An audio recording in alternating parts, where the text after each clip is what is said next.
سامعین آپ ٹھیک اور خیریت سے ہوں گے۔ سامعین آج ہم ٹوٹا کمپنی کی وہ گاڑی کی ذکر کریں گے جو لوگوں کے لیے بنایا گیا، بعد میں فوجی استعمال میں بھی استعمال کیا گیا۔ تو وہ گاڑی کا نام ہے AC model. Toyota model AC جاپانی کار ساز کمپنی ٹویوٹا کی تاریخ میں ایک بہت ابتدائی اور نادر ماڈل ہے۔ دریافت یا پیداوار کا وقت 1943 میں اس کی پیداوار شروع ہوئی۔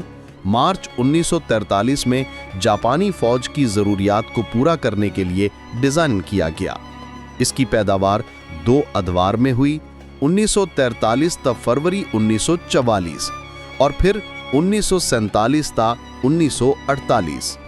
جنگ کے بعد 1947 میں غیر ملکی تجارتی نمائندوں کے استعمال کے لیے دوبارہ پیداوار شروع کی گئی۔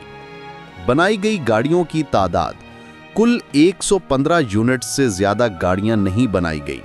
یہ ایک بہت ہی کم تعداد تھی کیونکہ اس وقت جاپان میں سویلین استعمال کے لیے مسافر کاروں کی پیداوار پر پابندی تھی۔ 1943 میں 43 یونٹس، 1944 میں 19 یونٹس، 1947 میں 50 یونٹس جنگ کے بعد اضافی پرزہ جات سے تیار کیے گئے۔ 1948 میں آخری 3 یونٹس۔ رنگ ابتدا میں یہ گاڑی جاپانی فوج کے لیے بنائی گئی تھی، اس لیے اس کا رنگ غالباً کوئی سادہ ملٹری رنگ جیسے گہرا یا فوجی سبز، ڈارک اور ملٹری گرین یا سیاہ یعنی بلیک رہا ہوگا۔ یہ بھی معلوم ہے کہ ماڈل AA کے برعکس AC ماڈل میں ریڈیٹر گرل کو باڈی کے رنگ میں پینٹ کیا گیا تھا اور کروم ٹرمز کو ہٹا دیا گیا تھا۔ ٹائروں کا سائز اور قیمت۔ ٹائروں کا سائز اس قدیم ماڈل کے ٹائروں کا درست سائز عام طور پر آسانی سے دستیاب نہیں ہوتا، لیکن یہ اپنے پیشرو ماڈل AA کے سائز کے قریب ہی ہوں گے جو اس دور کی گاڑیوں میں عام تھا۔ یہ آج کل کے سائز سے کافی مختلف ہوں گے۔ قیمت۔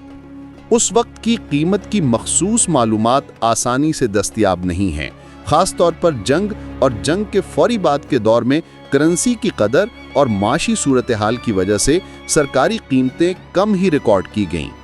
تاہم یہ ایک بڑی اور طاقتور گاڑی تھی، اس لیے یہ اس دور میں بہت مہنگی رہی ہوگی۔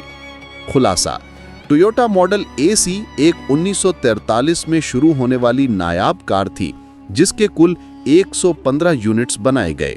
یہ ایک بڑی 4 ڈور سیڈان تھی اور جنگی ضروریات کی وجہ سے اس کا رنگ غالباً ملٹری رنگ میں تھا۔ اس کے ٹائروں کے سائز اور اس کی اس وقت کی قیمت کی درست تفصیلات تاریخی ریکارڈ میں واضح طور پر عام نہیں ہیں۔ اس طرح سے آپ کو معلومات دیتے رہیں گے۔ ہمارے چینل کو سبسکرائب اور لائک ضرور کر دینا۔